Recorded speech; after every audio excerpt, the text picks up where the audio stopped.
Hey friends, welcome back to Stats and Tats. I'm Dr. Joe. Today's question is, what are t-tests, right? T-tests come in 3 delicious flavors. We're going to walk through what each of them does and kind of an example of how you might utilize them, but you have to pick the right one when you go to utilize it, right?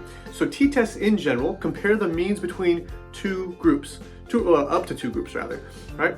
So you're trying to look for a significant difference between a group in a population or two groups, or even in case of a group against itself, right? So the first flavor we're going to utilize is called a one sample t-test, right? And this apple will represent the apples off of a tree.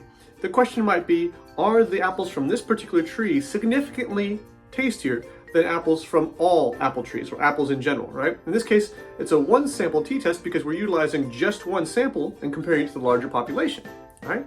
We might also have what's called a paired samples t-test, in which case you're comparing two things, so a bunch of apples that came from the same tree. This is bunch A, this is bunch B, right? And you're comparing these two bunches that came from the same tree to see if they are equally delicious, or if there's one that's more delicious than the other, right? And the idea is that these two groups, because they are part of the same tree, would be paired, or in some cases called dependent, right?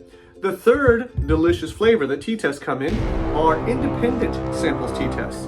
In this case, we would be comparing apples and oranges. You're looking at two separate, non-overlapping groups, right? So if I wanted to compare the deliciousness of these apples, this representing a larger group of apples, right? Compared to the deliciousness of these oranges, once again, representing a larger group of oranges, I would utilize an independent samples t-test. Obviously, there's not going to be apples in this group, and there's not going to be any oranges in this group. They are two separate, non-overlapping groups. And when you run these particular tests, it allows you to check not only if there's a difference between the two groups, but it allows you to check to see if it's a significant difference. And as we talked about in the significance lecture, this is really the foundation on which all good statistical analysis is built.